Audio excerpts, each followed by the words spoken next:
It was after football practice. A 17-year-old sat outside his high school. He had a bag of chips in his pocket. A camera disagreed. Within minutes, police cars arrived. Officers drew their weapons. He was forced to his knees on the pavement while they searched him. All they found was a crumpled bag of Doritos. The camera had flagged it as a gun. Nobody questioned the camera.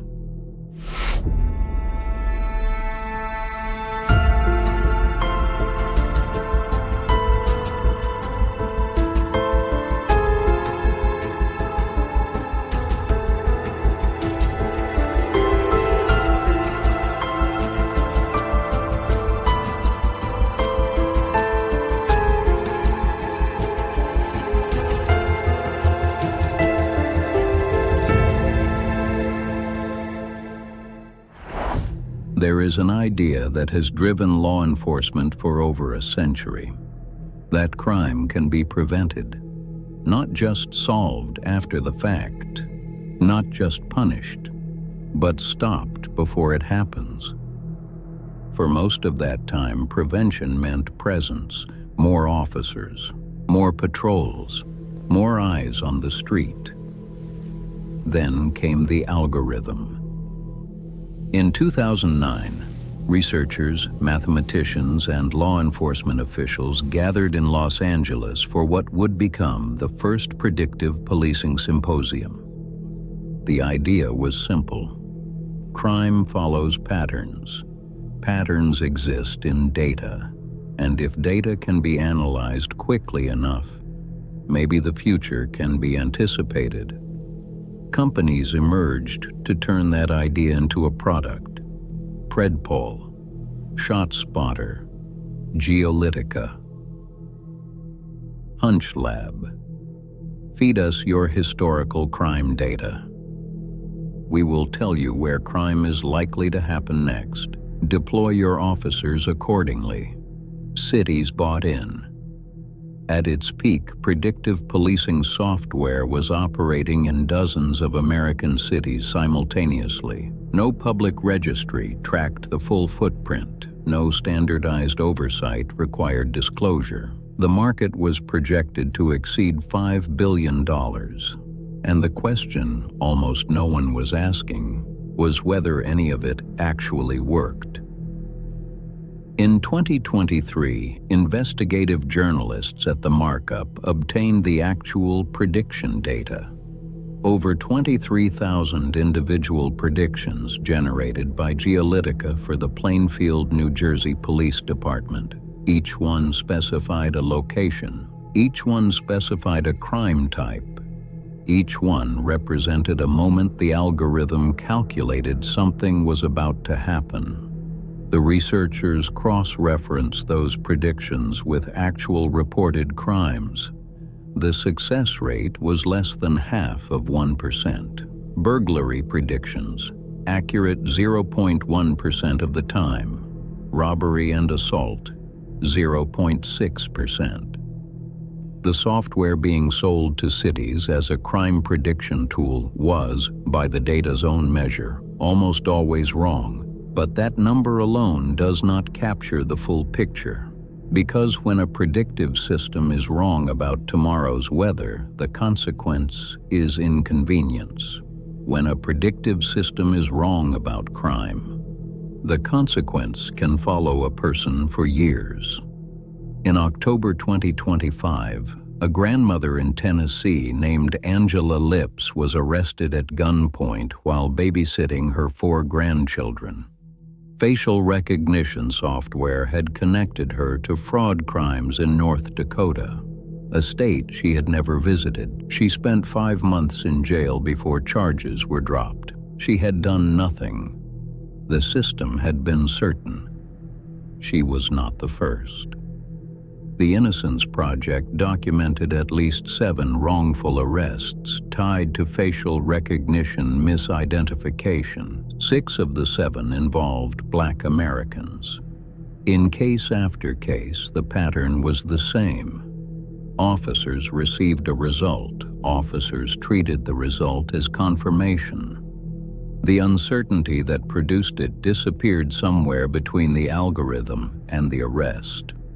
One report described an uncorroborated AI match as a 100% match. In most of these cases, basic police work, checking alibis, verifying timelines, comparing physical descriptions, would have cleared the individuals before any arrest occurred. But that work was not done first. The algorithm had already spoken, and when a system presents its conclusion with enough confidence, people tend to stop asking questions. The algorithm was rarely questioned. There is something specific about predictive policing that separates it from other forms of flawed technology. Other flawed systems fail once.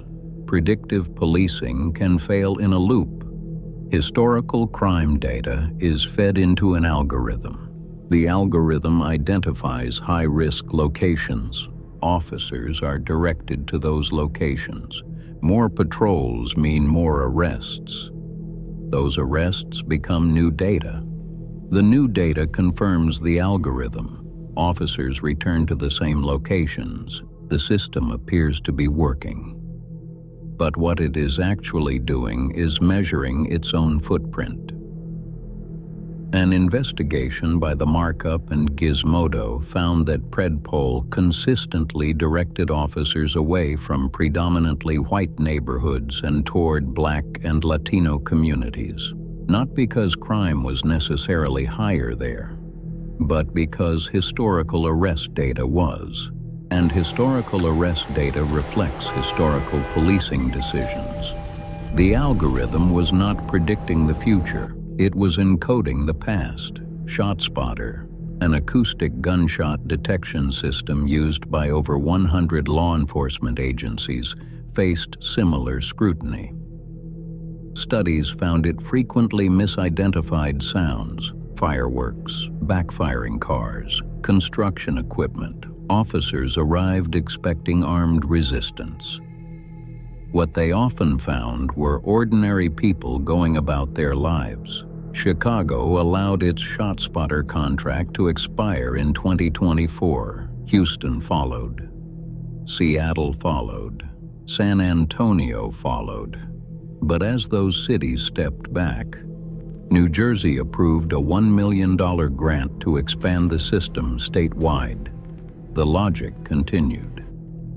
There is also a newer development that extends beyond patrol routing. AI-generated police reports. Companies including Axon began offering tools that use body camera audio to automatically write the narrative sections of police reports. The Electronic Frontier Foundation raised an immediate concern. When a human officer writes a report, accountability is direct. When a report is generated by an AI system and an officer signs off with minimal review, and that report contains an error, an omission, or something worse, the question of who is responsible becomes suddenly difficult to answer. The algorithm does not testify. The algorithm cannot be cross-examined. The algorithm cannot be held in contempt. The Department of Justice's own 2024 report identified 4 primary AI applications in law enforcement: identification and surveillance, forensic analytics, predictive policing, and risk assessment. 4 categories, each with its own tools, each with its own blind spots, and behind each one, the same underlying assumption that data about the past can reliably predict the behavior of individuals in the future. Risk assessment tools are already being used in courtrooms, algorithms generating scores suggesting how likely a defendant is to reoffend. Those scores influence bail decisions, sentencing recommendations, parole determinations. The people being scored rarely know how the score was calculated. Their attorneys rarely have access to the underlying methodology. The companies producing the tools often classify their models as proprietary. A person can sit in a courtroom and have their future shaped by a calculation they cannot see, contest, or fully understand. Data is not a person. But increasingly, in the criminal justice system, the data is being treated as if it is. In Baltimore County, Maryland, Taki Allen sat outside his high school after football practice.